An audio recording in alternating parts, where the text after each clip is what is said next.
Dear all, welcome to Civil Services with ZAKI. Today we are going to discuss about what is the thermohaline conveyor belt, and as you know it is related to the oceanography, and oceanography is the one of the significant chapter in the geography, and also as you know this is our major geographical concept series. So if you want any concept regarding the geography, ecology, environment and science and tech, then you write in the comment box. And if you are new, then please subscribe our channel. And as you know, our channel and our concept is basically based on the best graphics, best animation like this, so you can easily understand very complex topic, a very complex topic in science and geography. So that's why please subscribe this channel and tell your friends and share this video. So now we move forward and see what are the today's topics. So see here, today's topics are basically what is the thermohaline conveyor belt, another is what is the meridional overturning circulation, and what is the North Atlantic deep ocean water or NADW, and what is the Antarctic bottom water AABW, and another is what is deep water upwell. So if you want to know all about that, so please subscribe our channel and stay with us till the end of this video. So we move forward and see topic one by one. So what is the thermohaline conveyor belt? So basically the flow of the deep water and the surface water. As you know, surface water as a surface water current, and what are the surface water currents and what are the gyres, basically the 5 gyres of the 5 oceans. Then if you want to know more about that, then you must watch our previous this video are basically very significant to understand the surface global surface pattern of these current. So these surface water and the deep water combine to form a global oceanic circulation system. So it's form a global oceanic circulation system known as meridional overturning circulation. But it is commonly called the thermohaline conveyor because it is driven by the differences in the temperature and saline. As you know, salinity is called haline and temperature it means thermo. So that's why it is called thermohaline conveyor. So this circulation system is among the most important on the earth. Basically, it is a very significant for our lives and the life of the flora and fauna across the globe. So what is it? Where is it? And how does it operate? So if you want to know more all that, then you stay with us and we will discuss these topics step by step. So move first step. So this is thermohaline conveyor of our globe earth. So see here, first basically they generate the ocean water in near tropic here, tropic Atlantic and the Caribbean, basically along those in the Gulf of Mexico. So this is the Gulf of Mexico. So heat up before entering the subtropical. So these area heat up becoming entering these subtropic area, and basically where their salinity increases due to the high pressure belt. As you know, these desert area are basically the high pressure belt, and high pressure belt means evaporation, more evaporation. So more evaporation. So what is these high pressure belt? What is the global wind pattern? What is the weather system? If you want to know more about all that, then you must watch this video for detailed describe about what is the Hadley cell, polar cell and all that. So these water turn basically more saline and turn towards the north. So means more saline, it means density increases. So let's see the second step. And second stage, as you know, the cold water from the Greenland Sea and the Labrador Sea. So this is Greenland Labrador Sea, this is Greenland Sea. So here Greenland surface, as you know, very cold, and the Labradors very cold. So these cool salty water in the North Atlantic and basically Iceland and the maritime province of the Canada. So here Iceland, these area are maritime province of the Canada. So making them sufficiently dense to descend deep into the Atlantic and the Atlantic deep water. So it is called NADW, North Atlantic Deep Water. So NADW. So these here blue color, these are the descended here, and finally go towards the south. So finally they travel to the south. So finally they cross the America and Africa's. We see here. So at the depth, the North Atlantic deep water flow south through the Atlantic Ocean, threading their way to the Africa and the America. These Africa and the America, and threading these cold water, and basically dense and cold bottom water, and basically they crossing the equator, finally crossing the equator, and turning east when they encounter Antarctica, and finally here Antarctica, and they turning finally east near the Antarctica. But near the Antarctica, as you know, two another places, here is the Weddell Sea and here is the Ross Sea. So see here these two places. Basically, extensive ice shelf extending from the Antarctica over the adjacent Weddell Sea and the Ross, as we know, so exclude it salt during their formation. So as you know, if the water melt, the surrounding area will be much salty, less saltier, it means less salinity. If the water freezes and form such type of the ice shelf, it means the surrounding of the water around the ice shelves is more saline. So that's why that's why it's causing nearby water to very cold and saline. So these Atlantic and form these Atlantic bottom water. So these Atlantic bottom water are very cold and saline.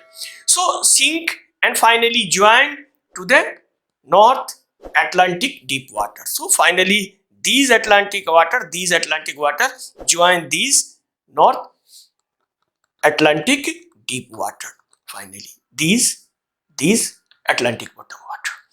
So in moving eastward, some deep water branch north toward the Indian Ocean. So moving these area, and some deep water move this area from the Indian Ocean. So this is Indian Ocean. So Indian Ocean, while the remainder continue to the Pacific Basin. So while remainder continue to go to the Pacific Basin, mixing along the way and becoming slightly warmer and dense. So these are finally good. These area, these Pacific Basin, and they are basically slightly warmer and less denser, and means lighter.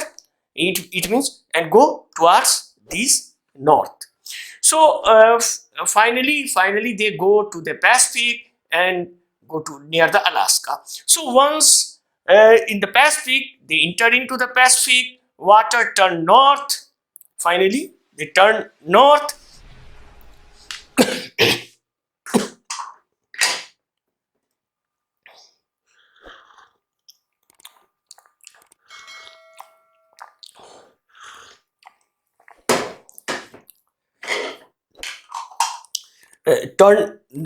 and finally crossing the again equator. So finally they crossing again equator and go towards the north, and water ultimately forced to rise or upwell. Finally go to the north this extent. So at the Pacific Basin northern limit. So these are the Pacific Basin northern limit, and finally south of the Alaska. So Alaska, south of the Alaska, they finally upwell. So they rise or upwell near the south of the Alaska and finally go to the surface of the ocean. So from bottom to the surface of the ocean here.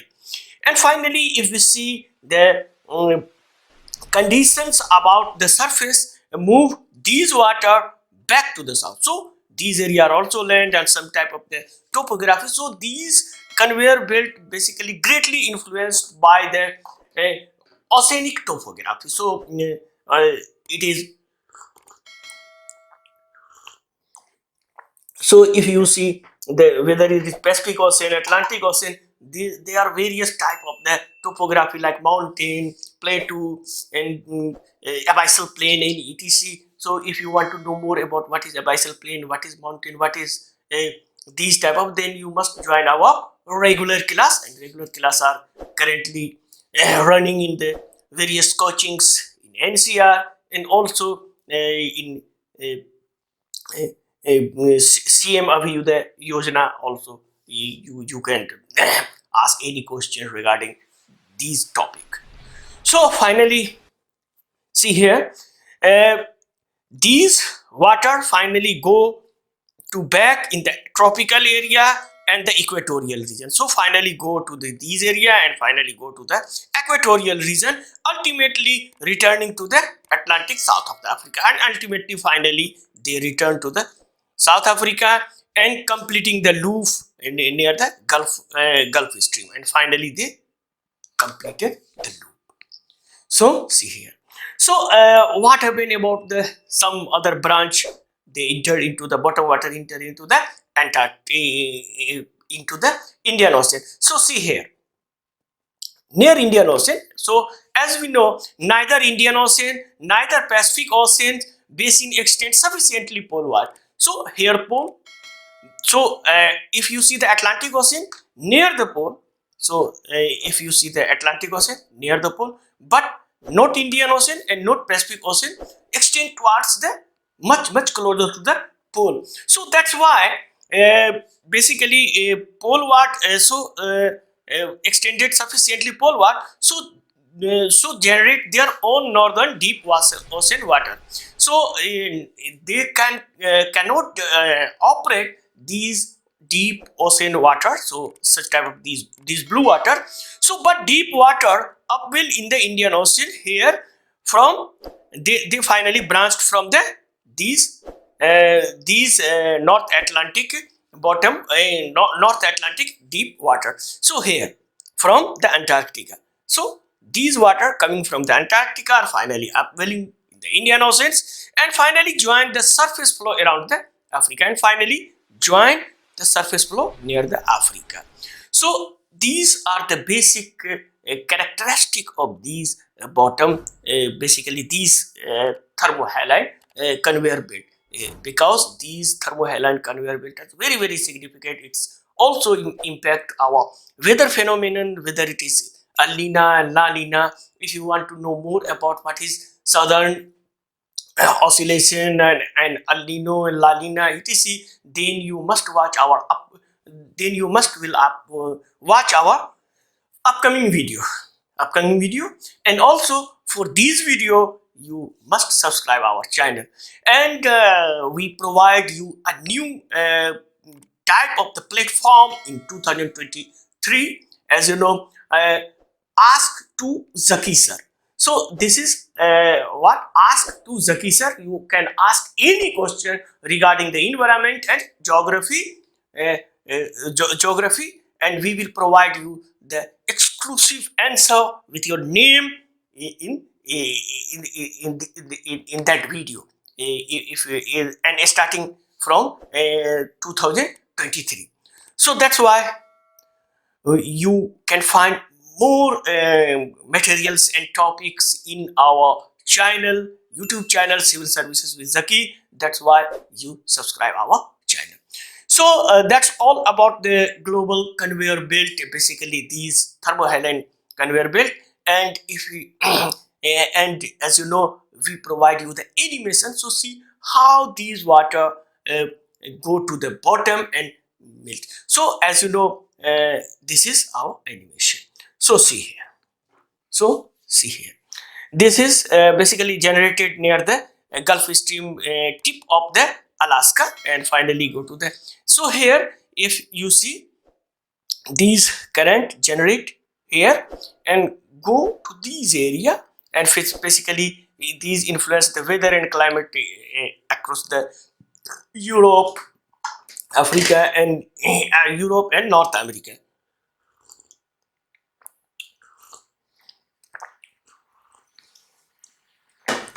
So if you see here these the phenomenon, so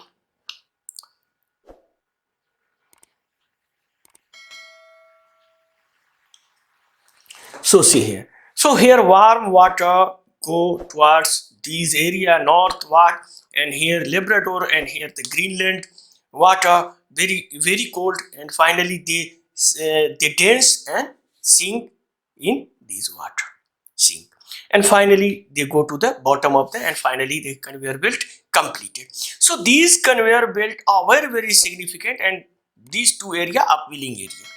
So there upwelling, and finally these all conveyor belt loop completed. So these are the basically global phenomena, but as you know, these are the conveyor belt, but these are moving very slowly. So completing of one these type of the conveyor loop is can be take about 1,000 years.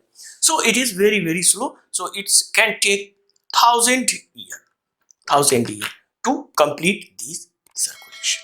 So that's all about the thermohaline conveyor belt and conveyor our conveyor of our globe. So thanks for watching this video. Thanks a lot. We will meet in the next video, next topic. Thanks a lot.